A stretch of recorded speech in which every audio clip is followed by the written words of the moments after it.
नमस्कार, अभी तक में आप सभी दर्शकों का स्वागत है। मैं हूं प्रतिमा विश्वास। खबरों में आगे बढ़ने से पहले एक बार नजर डालें आज की सुर्खियों पर।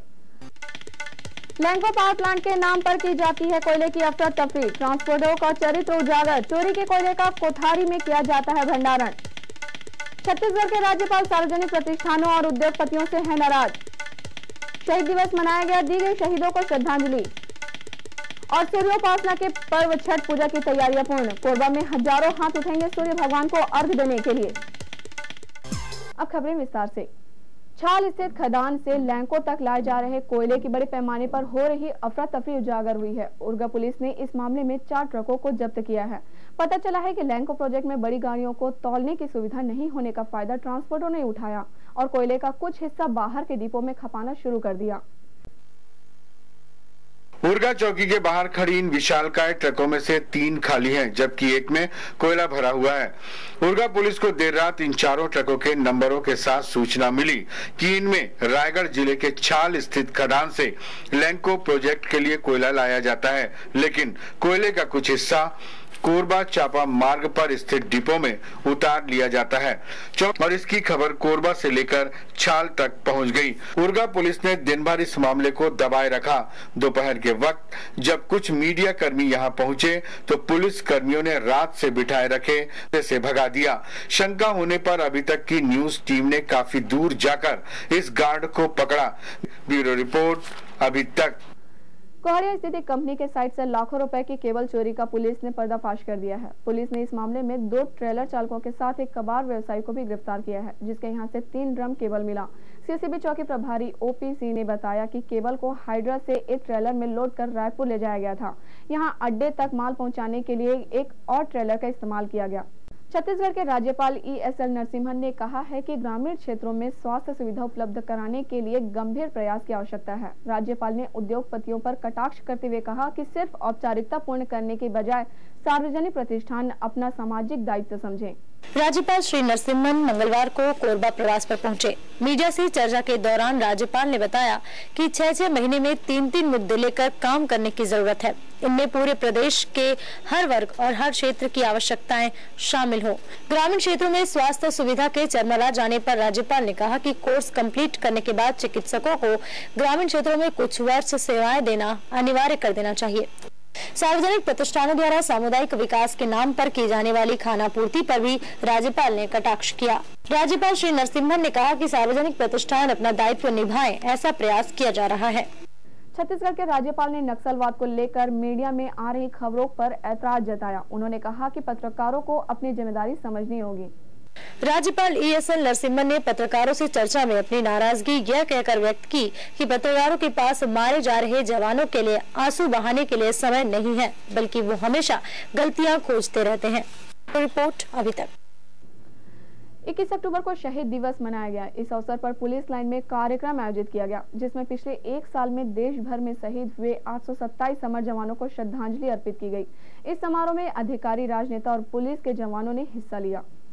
21 अक्टूबर यानी वो महत्वपूर्ण दिन जब देश उन अमर शहीदों को याद करता है जिन्होंने देश की आंतरिक सुरक्षा के लिए अपने प्राणों की आहुति दे दी और शहीद हो गए। ऐसे देश भर के 827 और छत्तीसगढ़ के 63 शहीदों को याद किया गया। इसके लिए पुलिस लाइन में एक समारोह आयोजित किया गया, जिसमें कलेक्टर अशोक अग्रवाल, SP रतनलाल डांगी, अपर कलेक्टर P निहलानी, महापौर लखन देवांगन, पूर्व विधानसभा उपाध्यक्ष बनवारी लाल अग्रवाल, कोरबा विधायक जयसिंह अग्रवाल ने भी हिस्सा लिया। समारोह की शुरुआत अमर शहीदों को 2 मिनट मौन रखकर की गई।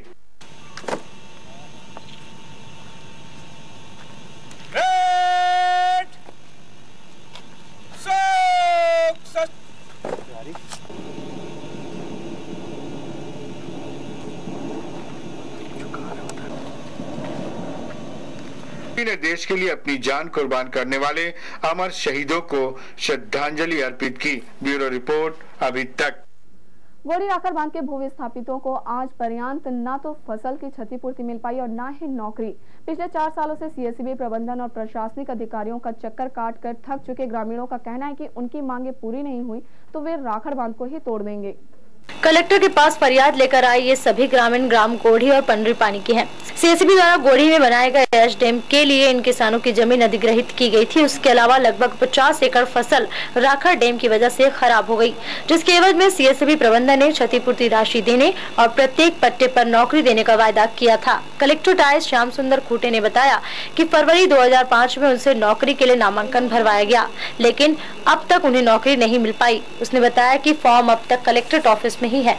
ब्यूरो रिपोर्ट अभी तक। भगवान भास्कर की उपासना के पर्व छठ पूजा की तैयारियां मुकम्मल हो गई हैं। गुरुवार से इस व्रत की शुरुआत हो जाएगी। 25 अक्टूबर को सूर्य नारायण को अंतिम अर्घ्य देकर महाव्रत का पारायण किया जाएगा।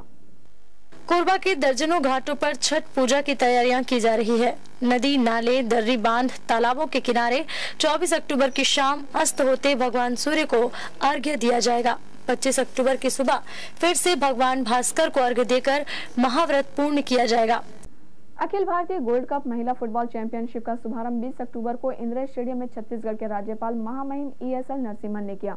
इस अवसर पर उन्होंने आयोजकों को बधाई दी और कहा कि खेल शांति, सद्भावना और एकता का प्रतीक है।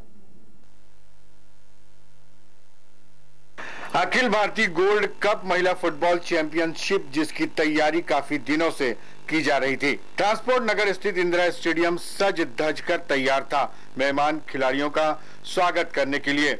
और इस बड़ी प्रतियोगिता को आयोजित किया गया कोरबा जिले में। आखिर 20 अक्टूबर का वो दिन आ ही गया जब इस प्रतियोगिता का शुभारंभ होना था। इसके लिए प्रदेश के राज्यपाल महामहिम ESL नरसिम्हन कोरबा पहुंचे।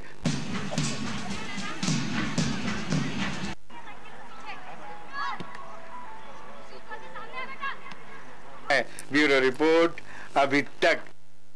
छत्तीसगढ़ राज्य सब जूनियर वॉलीबॉल प्रतियोगिता का शुभारंभ कोरबा क्षेत्र के ACCL के मुख्य महाप्रबंधक पवन अग्रवाल ने किया। इस प्रतियोगिता में 16 जिले से आए 20 टीमें भाग ले रही हैं। ACCL के वॉलीबॉल मैदान में मंगलवार की शाम ACCL कोरबा क्षेत्र के CGM पवन अग्रवाल ने 9वीं सब जूनियर वॉलीबॉल प्रतियोगिता के शुभारंभ की घोषणा की। ब्यूरो रिपोर्ट अभी तक।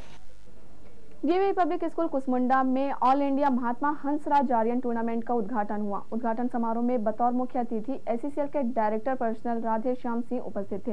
इस 3 दिवसीय प्रतियोगिता में छत्तीसगढ़ और मध्य प्रदेश के 25 DAV स्कूलों से आए 1000 बच्चे अपनी प्रतिभा का प्रदर्शन करेंगे।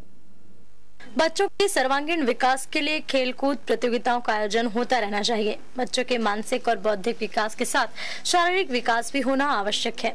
ये विचार है ACCL के डायरेक्टर पर्सनल राधेश्याम सिंह के। ब्यूरो रिपोर्ट अभी तक। इस बुलेटिन में आज बस इतना ही। अपने जिले और शहर से जुड़ी खबरों के लिए देखते रहिए अभी तक। नमस्कार।